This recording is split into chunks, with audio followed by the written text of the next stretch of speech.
Hello बच्चों, अब हम कुछ एक्सप्रेशंस को डिराइव करने जा रहे हैं। क्वेश्चंस में उनकी कई बार ज़रूरत पड़ जाती है। तो now we want to find the electric field due to a thin arc. Electric field due to a thin arc, किसी आर्क की वजह से इलेक्ट्रिक फील्ड निकालनी है। तो डेरिवेशन बिल्कुल आसान है, पहले आप इसके कॉन्सेप्ट्स को समझ लो, आपको बहुत अच्छे समझ में आ जाएगा। मान लेते हैं कि कोई एक आर्क दी हुई है आपको, suppose this is a arc. इस आर्क के वजह से we want to find the electric field at its center. Suppose center is O and radius of this arc is R and this total angle is theta। हमारा angle कितना दिया हुआ है? Theta angle दिया हुआ है। अच्छा देखो, हम मान लेते हैं lambda is the uniform charge distribution और ये आपका प्लस चार्ज है। डिस्ट्रीब्यूशन हमारा कैसा है? यूनिफॉर्म है और चार्ज इज पॉजिटिव।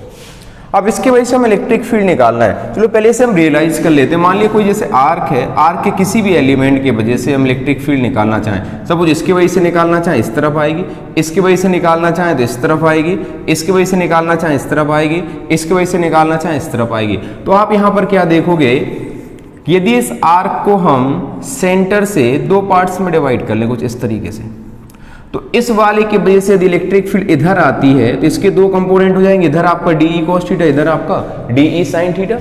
जस्ट इसका अपोजिट वाला जो होगा उसका भी एंगल सेम होगा, तो इधर आपका डीई तो इधर आपका डीई कॉस थीटा और इधर हमारा डीई साइन थीटा। तो आप क्या देखोगे कि ये वाले जो कंपोनेंट्स हैं वो एक दूसरे को कैंसिल आउट कर देंगे। तो जो नेट इलेक्ट्रिक फील्ड हमारी आएगी वो किधर आएगी? डाउनवर्ड डायरेक्शन में।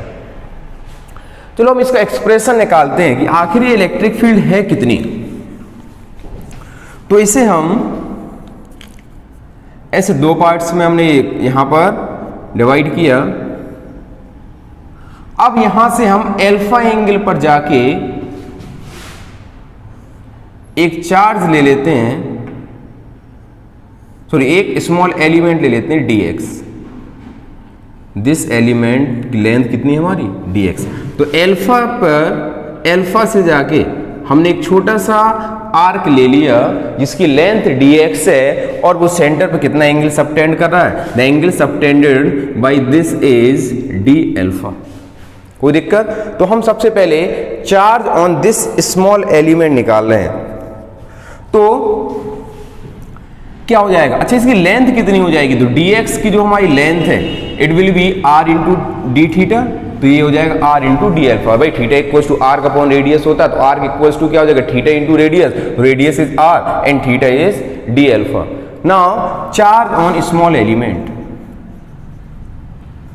तो charge on small element is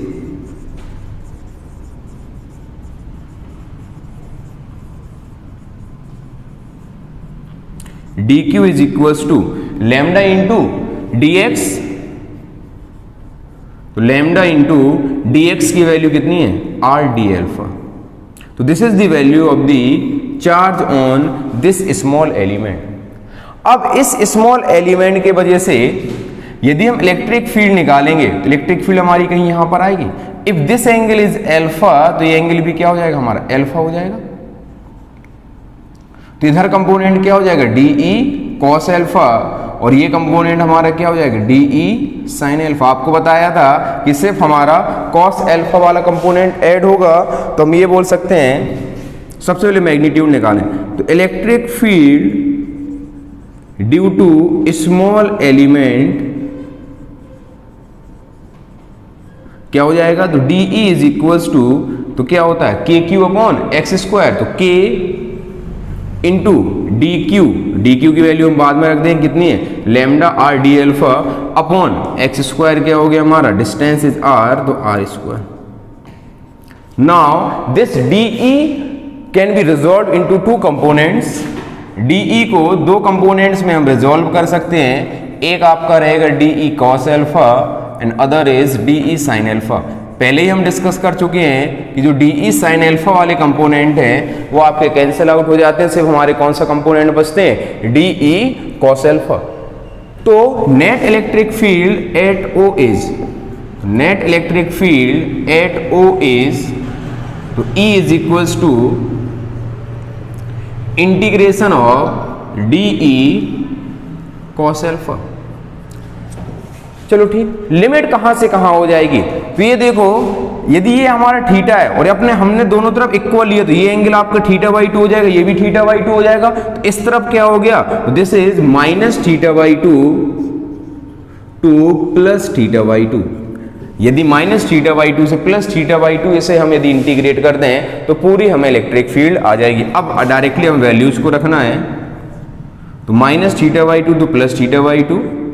D E की वैल्यू कितनी है, k d q upon r square into cos alpha. D q की वैल्यू यहां पर और रख देते हैं, तो देखो डी क्यू क्या हो जाएगा, चलो इसे पूरा रख कर देते हैं।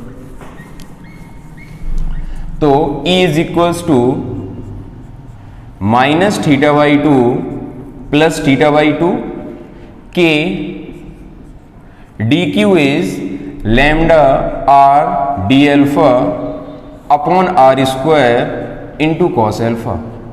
एक आर से एक आर यहां पर आपका कैंसिल आउट हो जाएगा, तो ये क्या हो गया हमारा के लैम्डा अपॉन आर, ये सब कांस्टेंट बाहर आ जाएंगे, तो k lambda upon r integration of minus theta by 2 to plus theta by 2 cos alpha into d alpha.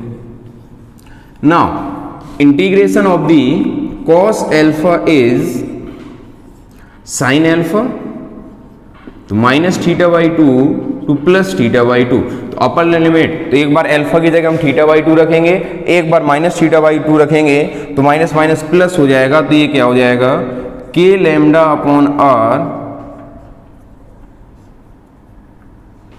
Into 2 sine theta by 2।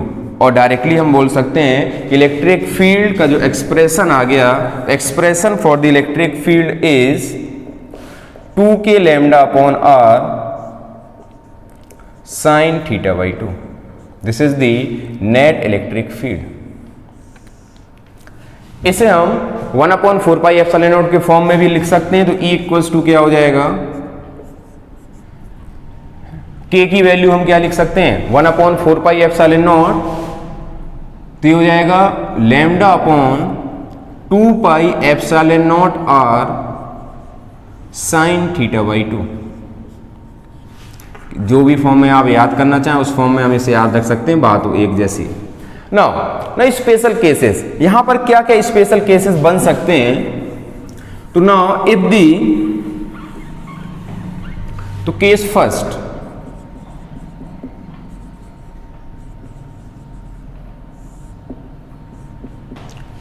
if this is a quarter circle, यदि ये quarter circle है तो ये जो theta की value है वो कितनी हो जाएगी, पाई बाई 2। थीटा की जगह पाई बाई 2 रख दो आप, यदि हम थीटा की जगह पाई बाई 2 रख देंगे तो ये pi by 2 upon 2 pi by 4 आ जाएगा, तो साइन पाई बाई 4 क्या होता है, 1/√2। तो जो इलेक्ट्रिक फील्ड होगी, electric field will be equals to √2 k lambda upon are.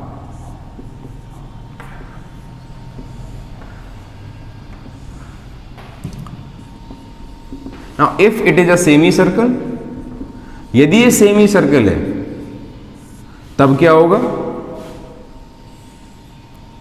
अब आप खुद बताओ, सेमी सर्कल में दिस एंगल क्या है हमारा, this angle is equals to pi, तो पाई रख दो, यदि थीटा की जगह हम पाई रख देंगे तो पाई बाई 2, तो पाई बाई 2 का मतलब साइन पाई बाई 2 इज 1, तो electric field is equals to 2k lambda upon r, या हम बोले lambda upon 2 pi epsilon naught r, downward direction में सभी में। If it is a complete, यदि ये कंप्लीट सर्कल है, कंप्लीट सर्कल का मतलब क्या हो गया,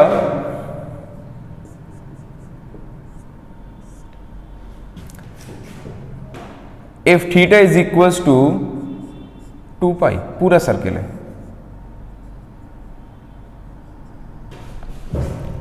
तो पूरा सर्कल ये हमारा कब हो सकता है, पूरा सर्कल ये हो गया, तो theta is 2 pi, theta 2 pi का मतलब क्या हो गया, electric field at the center is 0। ये ऑलरेडी हम ड्राइव कर चुके हैं। Electric field due to a ring at its center is always 0। तो हम लोग यहाँ पर due to a quarter circle, due to a semi circle and complete circle के वजह से इलेक्ट्रिक फील्ड कितनी होगी, इन सारी चीज़ों को हम सॉल्व कर चुके हैं। Now we want to find the electric field due to a uniformly charged wire. कोई आपका यूनिफॉर्मली चार्ज्ड वायर है, उसके वजह से यदि हम किसी पॉइंट पर इलेक्ट्रिक फील्ड निकालना चाहते हैं तो कैसे निकालेंगे। Again distribution is uniform. Point charge की वजह से इलेक्ट्रिक फील्ड निकलना बहुत आसान था। इसमें कुछ भी नहीं करना होता। जब भी आपको यूनिफॉर्म चार्ज डिस्ट्रीब्यूशन दिया होता है तो हम एक स्मॉल एलिमेंट ले लेते हैं और उस स्मॉल एलिमेंट की वजह से हम इलेक्ट्रिक फील्ड निकाल देते हैं और प्रॉपर लिमिट लेने के बाद उसे हम इंटीग्रेट कर देते हैं। चलो यहाँ पर suppose this is a finite length wire. हम जनरलाइज केस को ड्राइव कर रहे हैं, इसके बाद इससे बाकी सारे केसेस को हम आसानी से समझ सकते हैं। बार बार डेरिवेशन करने से अच्छा है कि हम जनरलाइज केस कर लें। It is suppose has a uniform charge distribution of density lambda.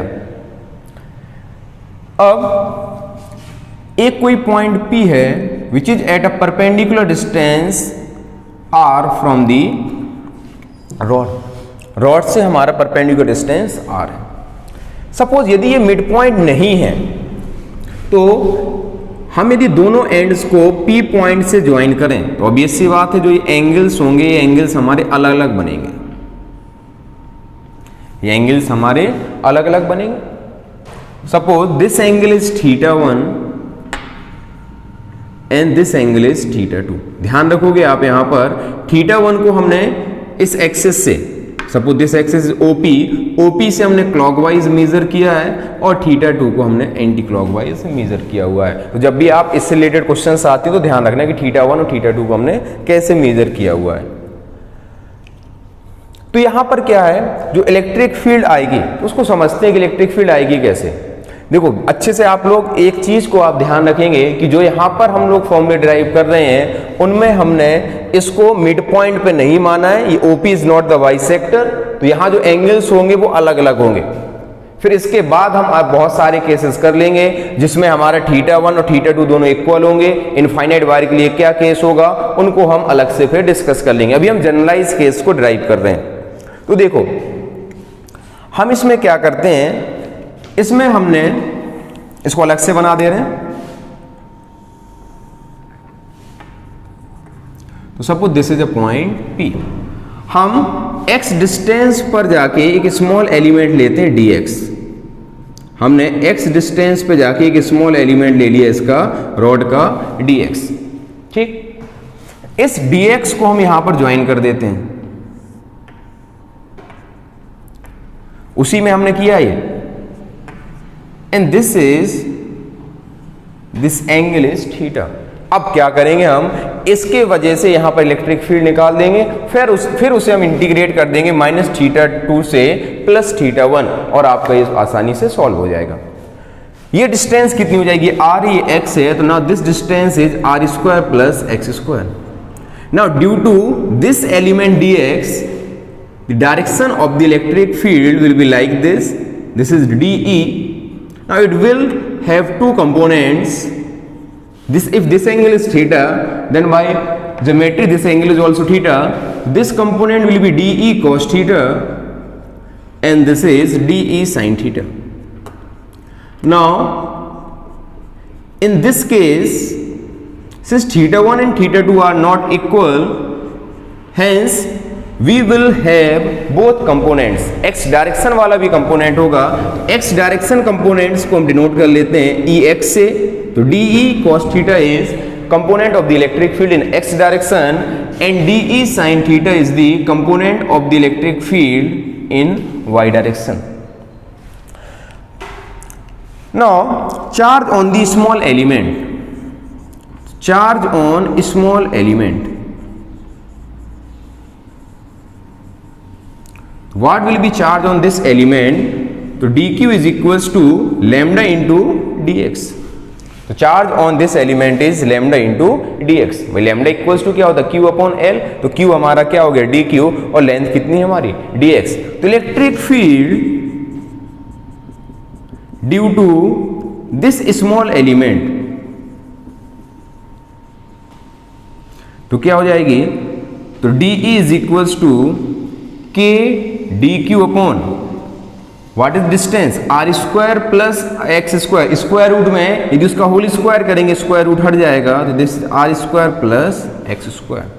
Now it has two components d E cos theta and d E sine theta, means we have electric field in two direction, x direction and y direction. तो हम दोनों components को अलग अलग निकाल देंगे। तो सबसे पहले हम एक्स कंपोनेंट को निकालते हैं, तो what will be x component, तो E x is equals to integration of d E cos theta. Integration कहां से कहां तक, the integration is from minus theta two से प्लस थीटा 1, ठीक। Now put the value of d E, तो minus theta two to theta 1, value of d E is k d q upon r square plus x square, and value of the cos theta is base upon hypotenuse, this is r upon root over r square plus x square, okay.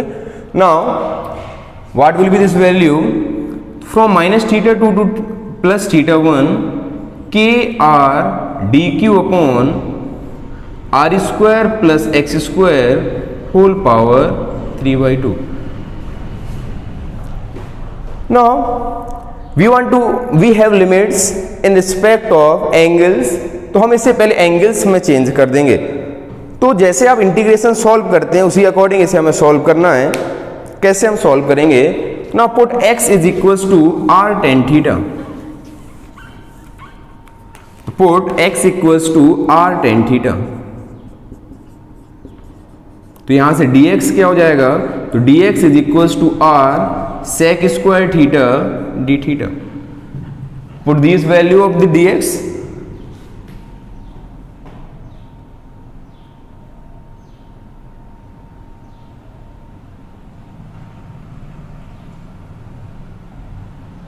of 1 minute, I have not replaced the value of dq. So what is the value of dq, so dq is equals to lambda into dx. Now from minus theta to 2 plus theta 1, kr lambda in dx की जगह हम क्या लिख सकते हैं, तो r sec square theta d theta upon r square plus x की value को यहां पर आप पुट कर दो, तो x इक्वल्स टू हमें क्या रखना है, तो we have to put the value of x is r tan theta, तो हो जाएगा r square tan square theta, okay. Now whole power 3/2, take the common r square, then it is 1 plus tan square theta, 1 plus tan square theta means sec square theta, whole power 3/2 means sec cube, तो it will be equals to minus theta 2 to plus theta 1, minus theta 2 to plus theta 1 क्या होगा ये, this is k r square lambda sec square theta d theta upon r cube sec cube theta. Now simplify this value. Now if we simplify this value, then what we will get? We will get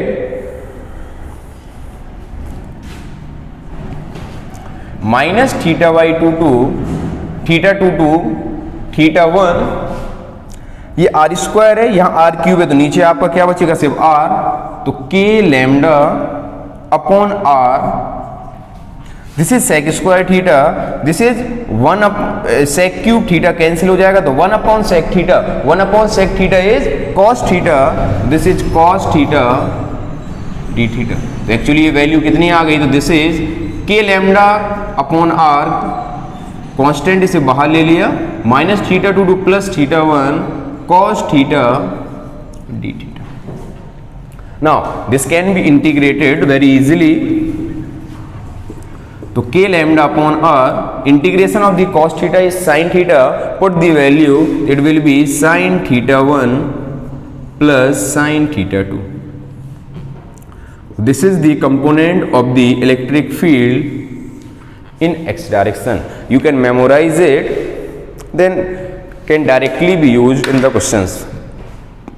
Now if we want to find the value of vertical component, that is EY, बड़ा simple सा हो जाएगा.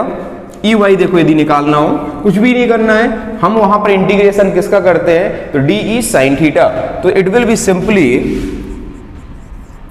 Minus theta 2 to plus theta 1 k lambda upon r sin theta d theta. It is minus theta 2 to theta 1 sin theta d theta. Now integration of the sine theta, sine theta का integration क्या होता है, minus cos theta, तो E Y की value क्या हो जाएगी, तो E y is equals to k lambda upon r cos theta हो जाएगा, तो हम माइनस कॉस थीटा होगा, it will be cos theta 2 minus cos theta 1. This is the vertical component of the velocity, sorry, vertical component of the electric field. Now we have both components Ex and Ey. तो net electric field क्या हो जाएगी, तो net electric field is root over Ex square plus Ey square. चलो हम इसके कुछ cases करते हैं. तो सबसे पहले हम बात करें, if the wire is of infinite length, if wire is of infinite length, wire क्या है हमारा, if wire is of infinite length,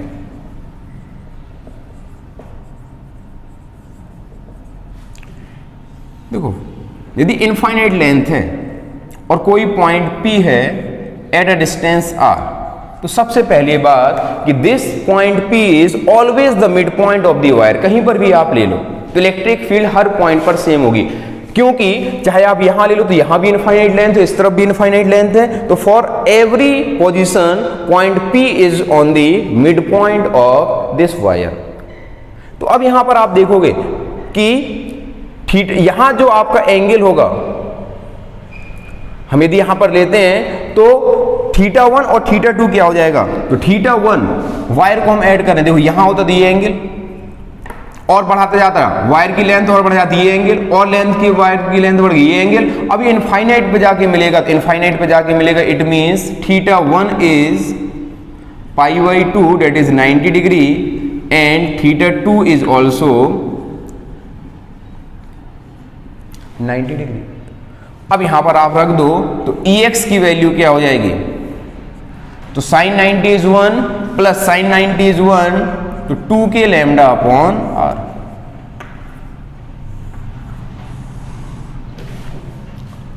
and vertical component की बात करेंगे तो cos 90 इज 0, तो वर्टिकल कंपोनेंट इज 0.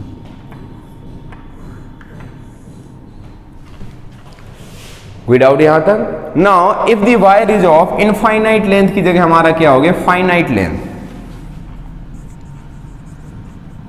ये ऐसा नहीं, सेमी इनफाइनाइट है.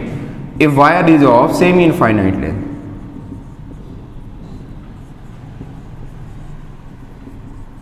सेमी इनफाइनाइट लेंथ होने का मतलब क्या हो गया कि जैसे आपका ये वायर है, इसका एक एंड पॉइंट है और यहां आपका कहां जाके मिल रहा है, इन्फिनिटी पर.